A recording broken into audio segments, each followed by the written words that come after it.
Hello, welcome to Undisputed Boxing. It's prediction time again, my favorite time. Mauricio Lara versus Josh Warrington, the rematch, revenge or repeat. If you're new to the channel, we try and do prediction videos, reviews, boxing news, just generally talk rubbish. I'm here with Rick. Prediction time. Okay, what do we reckon? Mauricio Lara versus Josh Warrington. Well, we've been bouncing this around for a bit because, we knew they were going to fight again. And I think we spoke after the first fight what would happen. And then when we knew the fight was being announced, any result wouldn't surprise me. But I am leaning towards revenge and a points decision revenge. Okay. But it wouldn't, I'm not. If he got cleaned out again, I wouldn't be over surprised. Yeah. I'll be a bit surprised if he gets B. I'd be surprised if it's easier for Lara, because I do think he went in there with the whole this is a thing job. I mean, I heard an interview with him saying that it was the first fight he went into. I know this is talk afterwards, but Warrington wasn't like, I had an injury or camp didn't go well or anything like that. The usual excuses. That's why I kind of believe this, because he just said he had a great camp. He goes, one of the best camps I'd had. He goes, just the one thing was, he goes, I just thought I was going to destroy him. And he goes, and I actually felt sorry for him. He goes, it's the first fight I've ever gone into a fight and just thought I'm going to destroy him. He goes, he looked really slow and just thought I was going to destroy him. And I just think that's quite a telling thing, because I just think he will, though I don't think he can box. He's got a great variation of boxing. I think he will be smarter and clever and be ready for a war. I think those are big factors that are different. And I think the guy is still quite slow. And if he can time him right, he can have, great success. I do think the other guy showed a bit of a chin as well. And I'm still convinced that, a bit like the Joshua fight, he got caught early and he was never the same after that. And the rest of the fight was because he was like, not quite there. Yeah. And that's not to say that can't happen again. It can. But I just think when you're a lot more ready for it, and I don't think he'll put on a masterclass like Joshua did in the rematch. I think he will have to take risks, because that's the way he fights. But I think they'll be a lot more calculated, and mentally he'll be ready. But I do think the guy's tough as well, and I do think Warrington will have to get through some more difficult moments again. But I think he'll win on points, and it may be one of those where it's a really tight fight. It might be a split decision. The crowd might get him there. I think the crowd will be a factor again. Yeah. But I just feel that there's enough there to there's a question of, has he peaked and is he worn, is he got to the other side now, the hill or whatever, but obviously he hadn't fought for a while as well. I just think of some of the quality he's been in with.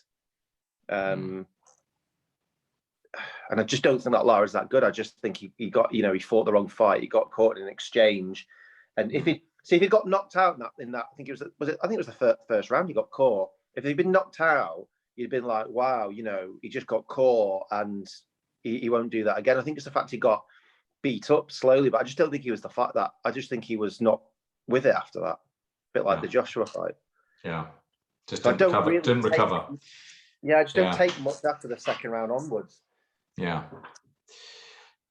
Yeah, I'm a bit conflicted on this.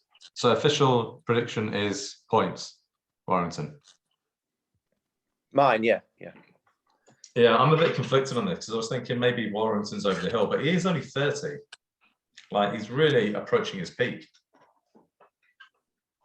But for somebody who's got very low knockout ratio, he's had a lot of wars. And, does that kind of shorten, your career as a boxer? Because, if you're knocking people out, you're not, you're potentially prolonging your sort of career. You're not having those kind of, 12-round, wars. So I don't know if maybe that's, going to play a part. But I don't know. I just don't really see how much variation Warrington has to his game, whether he can kind of just box him long. And I don't see him. He's not a slick boxer. Like I've heard various interviews of people that have sparred Warrington. They say he's very, very heavy-handed, and it's quite misleading, his knockout ratio. I think Carl Frampton actually said he's like one of the heaviest punchers he's been in the ring with. And I just think that's generally his style. And it's almost like it suited Lara, because he just kind of got in the pocket. They had a bit of a shootout in the first round, and that really suited Lara. He didn't have to go, searching for him.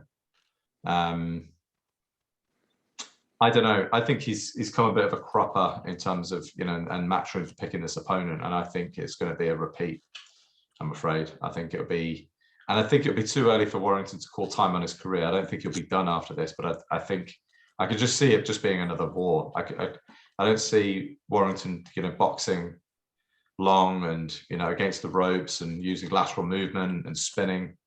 I think it'd be more competitive, though. Or do you think I think it'd be more competitive. Yeah, I do think it'd be more competitive. And naturally, he's going to go into the fight a lot wary. They're not going to have a shootout in the first round like he did the first time. He's obviously going to be wary of that power, but at some point, they are going to exchange.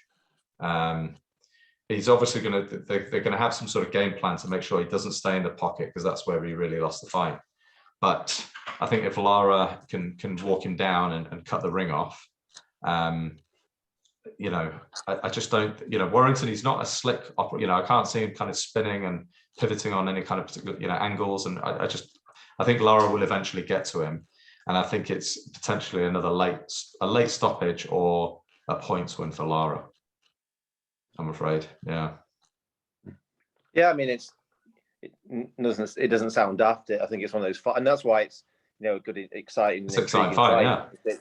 As I look at your prediction, I can see how that could clearly happen, and you can probably look at mine and you can see that. It's not like I'm saying he's going to batter him in 2 rounds or anything. But yeah, there we go. We'll see. I'm actually probably not going to be able to watch it live. It's definitely a next morning job. So yeah, don't text me anything. All right. But I will have watched it. And then we've got so that's the prediction. We've got Ben. I mean, for that, I'm going for a kind of a middle round stoppage, 7 or 8. Oh yeah. Yeah. Interesting. Granados, he fought, he had a very good fight against Adrian Granados, didn't he? Who actually, yeah, there's a debate here whether this is a step up or not for Ben. I think it is. Conflicting things. Some people saying it's maybe the same level, some saying it's a step up, but I definitely don't think it'll be a blast out. But I do think, I think Ben has just got that bit of a lucky mix in a sense where I wouldn't say he's got an absolute granite chin, but he's got a good chin. And I think when you've got that, you can get away with so much. Yeah. I think he will go in confident. I won't be surprised if he actually goes for it early, realizes it's not going to be the case, and then kind of backs off for a few rounds, gets back into his boxing and kind of slowly, breaks him down and gets him out a bit later on. But yeah, I just think there's so much, he's carrying so much confidence and he'll just really go for it. Yeah. And I think as well, he's like a bee in the bottom, he's pent up because he was meant to fight a few weeks ago, wasn't he? That could, but I do think he's going in knowing it's a step up, and so he's not going in disrespecting him like Warrington almost did. So I think it's well channeled aggression. I mean, if he stops him, that's a major statement, a major statement, and you've got to kind of say he's in the mix now for welterweight. I just don't. I think it'll be points win, and I actually think he'll have some dicey moments because Sean Porter only beats him on points, and Adrian Granados was a split decision. A lot of people actually think that Granados won that. I think Danny Garcia is the only person to have stopped Granados. He's lost, I think, 7 or 8 times. Did Garcia stop? Sorry, you stopped him. Yeah. I think. But Garcia is heavy-handed. Yeah, that's what I mean. But I don't. I've never seen Porter particularly heavy-handed, and I don't see Broner's particularly heavy-handed. No. I know. Maybe when he was at lower weights coming up. But he didn't carry his power to 147, Broner. No, you're right. Yeah, you're right. Broner isn't particularly heavy-handed for welterweight. Porter is more aggressive. He's incredibly aggressive, and he kind of stops people on aggression more than kind of timing somebody or with that a dynamite right hand. Yeah, so you're probably right on that. Whereas Garcia, he's got that kind of, you know, dynamite in his right hand. Yeah. And I think Ben could be getting, you know, I think Ben's got closer power to Garcia than to Broner. Really? And because he's young, I can only see him getting a bit stronger and hitting a bit hard. You know, he's still young, so his strength levels and his power levels will still be going up a bit. So I don't think his power's peaked. And you see what he did, you know, in his last fight. And I know it's a bit premature ending, but I still think after 30 seconds he would have been stopping it. He was because definitely his head was like that, you know. Yeah. So yeah, it's a good step up. I'm actually, it's a very intriguing fight and worthy of being kind of a headline act. Actually, Ben versus Granados. So it's a great card. It's turned into a great. It's turned into a great card. You know, and you've got Katie Taylor. I'm not quite. I think it's a defense. I don't think it's a huge fight for like in the women's boxing, but it's like, you know, she's a a big ticket seller and that. So if someone's bought tickets just to see Warrington, they've got a bit of a Brucey bonus there. Yeah, I think so. Are there any other? If you lived in this neck of the woods, I'd be saying let's go to that. If you're still I'll be up for it. That'd have been like, you know, half an hour on the train, 40 minutes on the train. Yeah, it's not far, is it? Get to Leeds. Did one of Katie Taylor's potential opponents fight on the card? Was there a female fight on the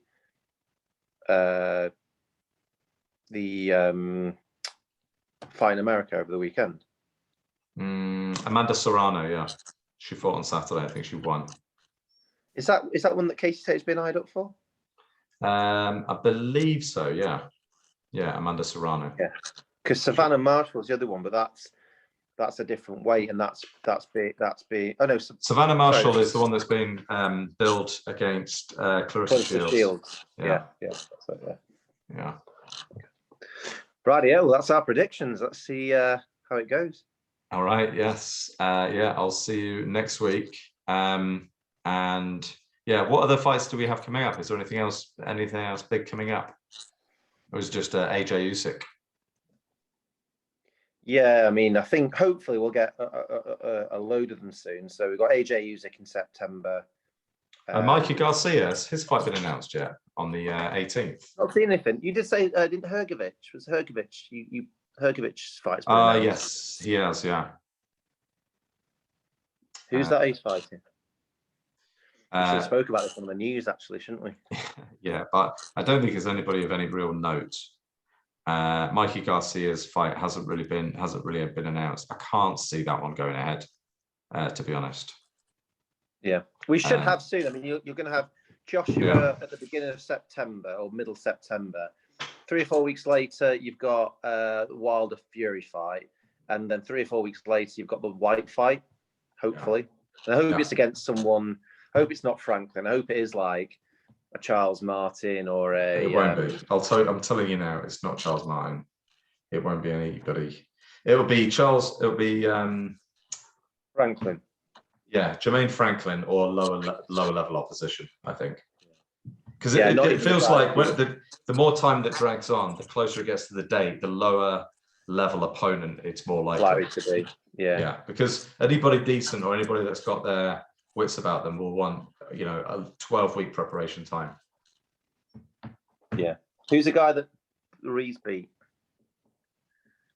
Who? Who's the guy that Ruiz recently beat? Mexican. Oh, Areola, Chris Areola. Yeah, so he was the other one in the mix, but you're right. He'll probably. Well, I don't know. Well, his stock is weird. Like Chris Areola's stock has kind of risen since that fight, but I think it was more Andy Ruiz was more of a poor performance from him rather than Areola is all of a sudden kind of back in the but mix. I think that got announced quite late out. Sorry, quite soon to the thing. So, but if he is PBC, is he PBC? If he is, then it's probably rules that out. I don't believe he is. So that probably that'd be hard to think. That was interesting. Like there was a Hearn interview, and he was talking about he wasn't involved in the Canelo renegotiations. He basically just said they just don't want anything to do with me, which is just not great for boxing.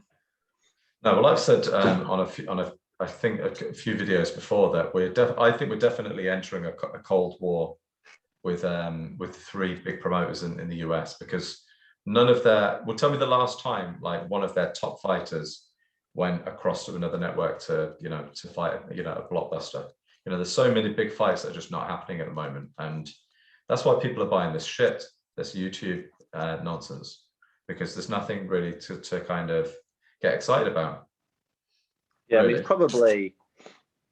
probably, I suppose Fury and Wilder is one. Is it though? I mean, I think it's more that because there's nothing else happening. Like, can you honestly tell me that you're really pumped to see Fury Wilder again? I mean, we probably are because we're you know, we're big boxing fans. But honestly, I am because I've been starved of anything decent for so long. Yeah, exactly. That's my point. But I'd always be pumped to see that because it's a great fight. But like, and it's heavyweights and it's top level. But I'd have preferred to see other fights. But I can't say I won't be pumped on the night. And it is, they don't have to fight each. Well, I suppose they do with the contracts. So I think that's the thing that's doing that at the moment. It's the fact that it's been contracted. But I will be pumped to see it. Yeah, I can't say I won't be excited on the night. Yeah. We'll so yeah, that'll be a good few weeks, I guess. But yeah. Okay. All right. I'll see you next week. Let's wrap it up. All right. Thanks everybody for listening.